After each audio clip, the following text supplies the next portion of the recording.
How to make your Pinterest account public. To get started, first of all open up the Pinterest application on your phone. As you can see, you are now in the Pinterest homepage. Here, you can view images and videos selected based on your activity and interests.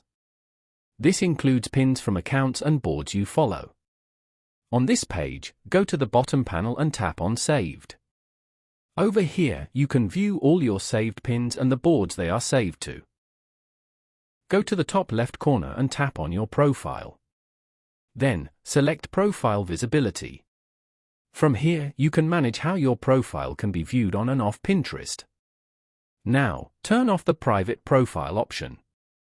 When your profile is public, anyone can see your profile, pins, followers and following lists. Following these steps, you can easily make your Pinterest account public. Thank you for watching.